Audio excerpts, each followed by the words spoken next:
What up, YouTube? It's your boy Vic, NYC 82. Today, going to the American Indian Museum.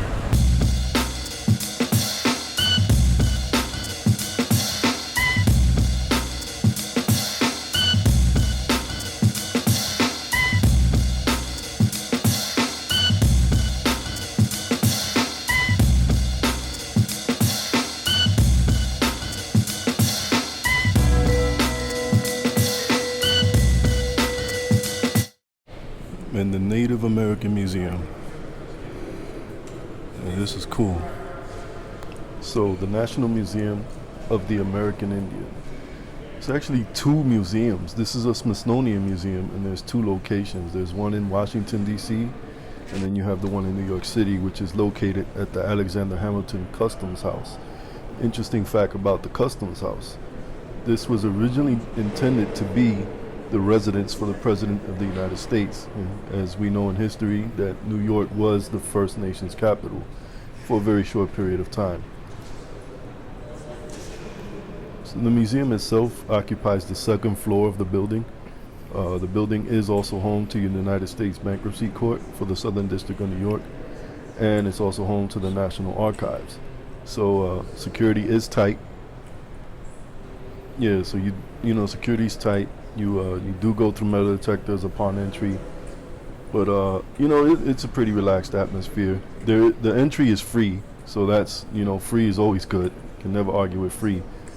But yeah, once you go inside, you get scanned through, and you're pretty much there. You're in the exhibit.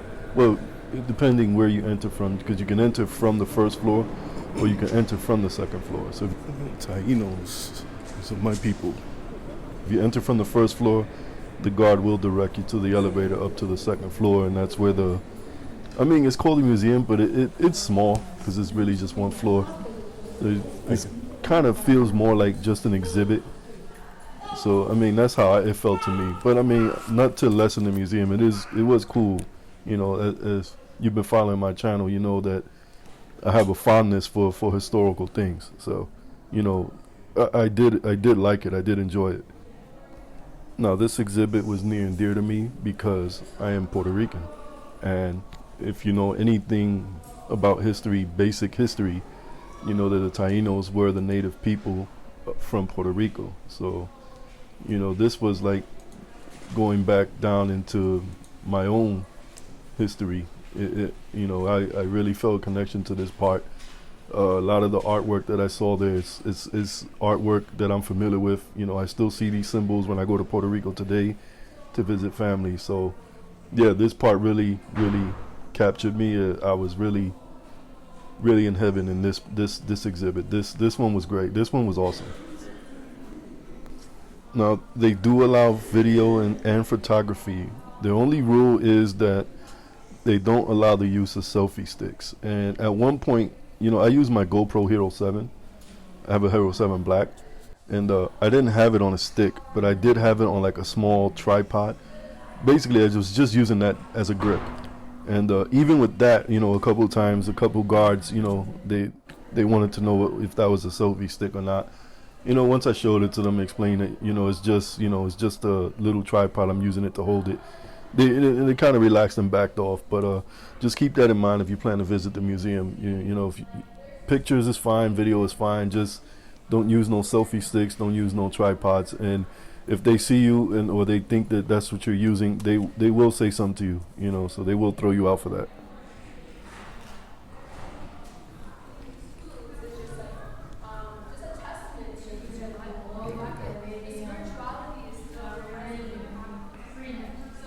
No, I apologize if I didn't capture all the little information cards. I tried my best to do that, but you know, they were very small, so some of them were real hard for the camera to catch. And being that I was using that stick, I didn't want to push my boundaries, you know. So I was trying to be decent.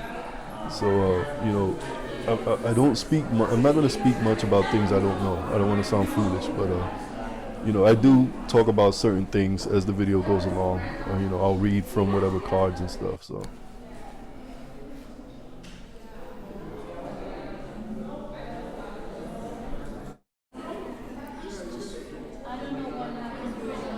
It's funny because when I got to this part, this is still in the Taino exhibit, I immediately recognized the maracas. You know, those are a staple. And I remember growing up in Puerto Rico for the couple years that I did, you know, my grandfather and his friends, they would start playing music, and one of them always had maracas. So, you know, those kind of took me back a little bit to my very, very younger years.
So at this point, I'm out of the Taino section, and it looks like you enter into like the North American tribes. It looks like the tribes that I hit from that part were like from the Northwest, Pacific Northwest region. You know, a lot of this stuff was very fascinating. I lived in Washington State for 4 years. That was my first duty station in the Navy, and just, you know, the 4 years I was there, I explored the state a lot, and there's a lot of Native American influence there. You know, there's still a lot of reservations there. So a lot of the art and things that I saw here look very familiar to me.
Now I know what those look like, but they're not coffins. You know, even I thought that at first, but when I started to read the little information placards, they were just like toolboxes that they crafted to keep their tools. You know, so no, they're not coffins. There were no mummies in there. You know, even though they resemble that, it's not what they were. It's a model of a men's house. That's cool.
was just in awe with all this artwork that goes into these clothing items. I mean, this stuff is gorgeous, and it's just awesome to look at and see in person.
Wedding dress from 1881. Wow.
Show through the camera because it's glare.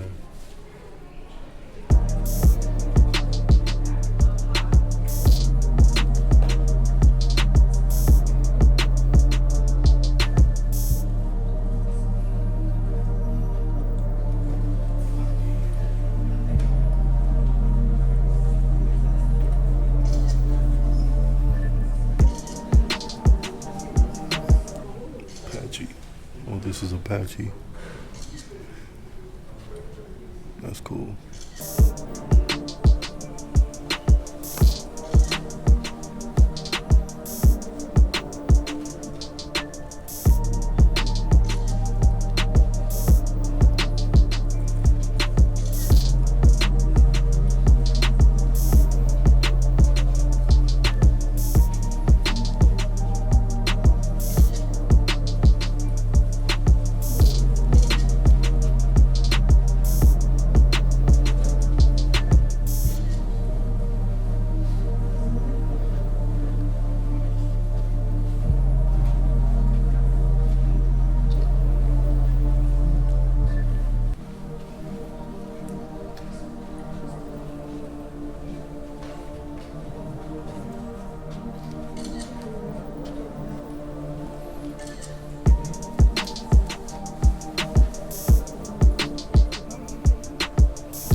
some of this jewelry's from Mexico.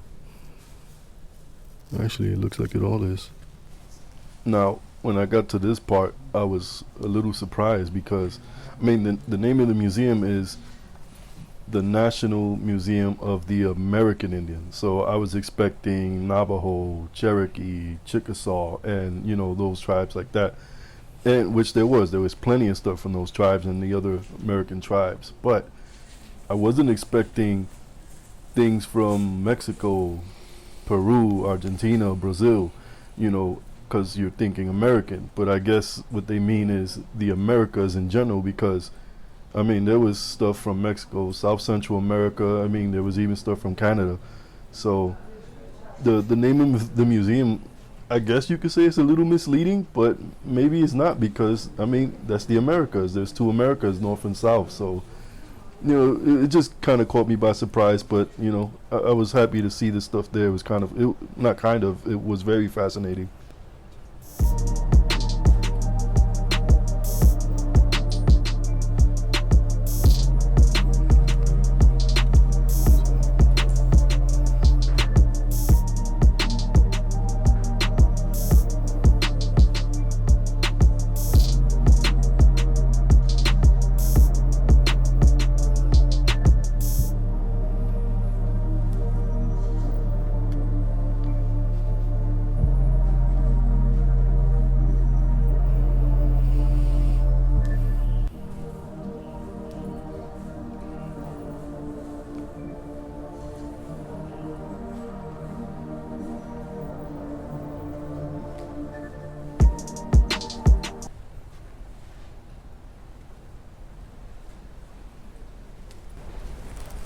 From Ecuador.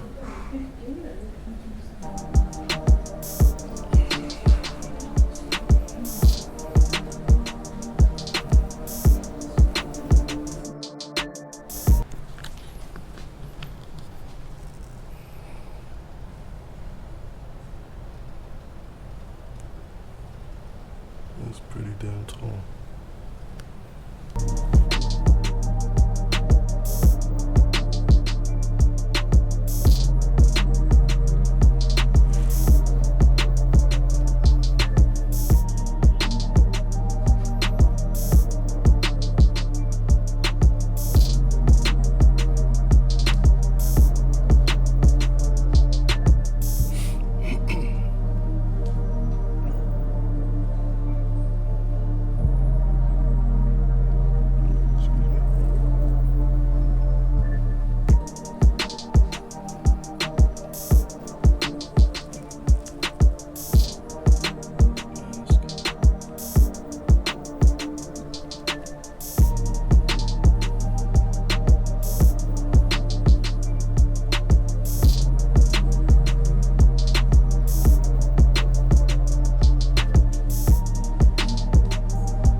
Now this part was cool, and this guy working for the museum, I'm not even sure if he was a guide. He's wearing a security guard uniform. Now, I don't know if that's part of his duties or not, but this guy really, really broke this down.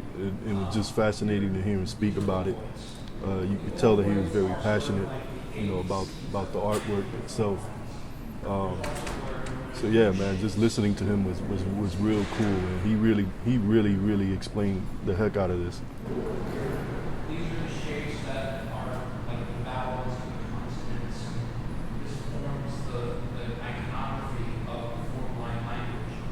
So what you're looking at is, in relation to the characters, something that might symbolize the character. So if we go over here, I can explain it a little bit better because the graphics. This is a depiction of Iron Man. That's pretty dope. It's a cool museum.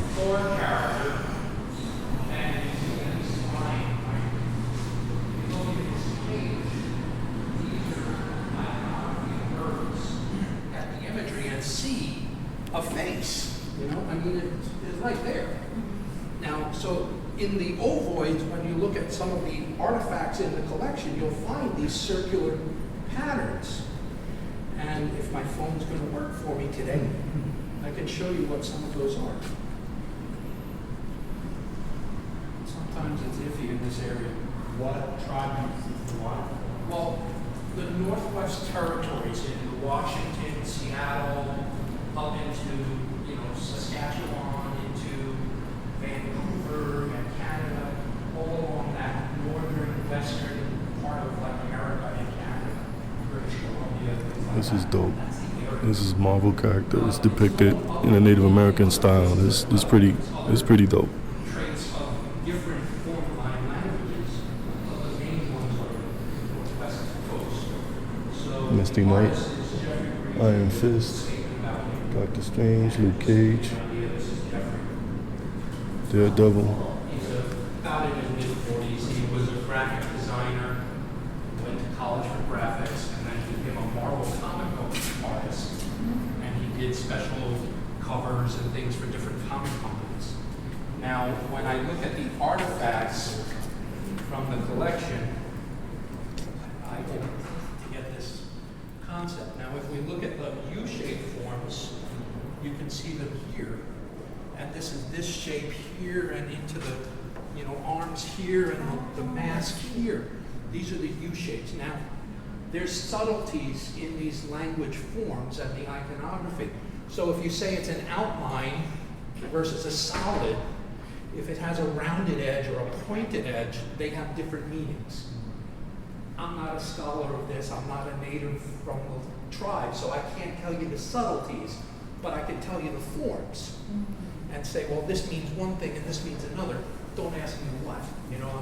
I've read one book on form lines, to get me through. But I'm a graphic designer, so I understand the graphics. I collected comics as a kid. I understand who the characters are, right? So I understand certain parts of the story, but then I can tell you that the Hulk is a totem of a frog because he transitions from one form to the other and he's green. I mean, it's not, not rocket science, right? Now, if I take this same mask and I show you instead of just the top fin, but I show you the side view of the mask, okay? You see the face form? This is a wooden carved mask. So what they do is they make the carvings in a certain way. So if we look at the Black Panther and you look at the mask compared to it, you can see the way this would be like carved if it's 3D. And you can see the separation of the mouth and the eye, and then the blue in the background, and all of these are the way that they make the mask. So he's just doing it on a flat surface versus three-dimensionally with wood. So these are totem masks and totem figures. I mean, it's Well, guys, I'm getting close to the end of the video, so I'm gonna wrap it up. Overall, I thought this place was cool. It was free, so it's not gonna cost you anything. So hey, what's it gonna hurt to go in and check it out?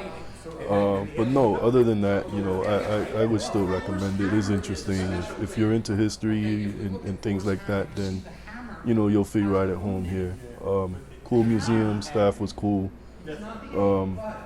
Only downside, there wasn't a lot of interactive stuff. Like, I would have liked to see more video or interactive things explaining some of the artifacts here. There really wasn't a lot of that.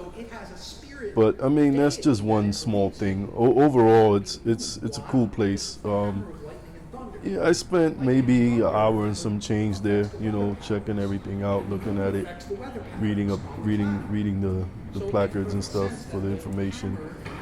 But yeah, man, if you're in New York, you live in New York, or you plan to visit here, this is in Lower Manhattan. It's right by the Bull. Chances are, if you're a tourist, you're going there anyway. So check it out. It's free. It's not going to hurt you. So that's going to be it for this one, guys and girls. I'll see you on my next adventure. Peace.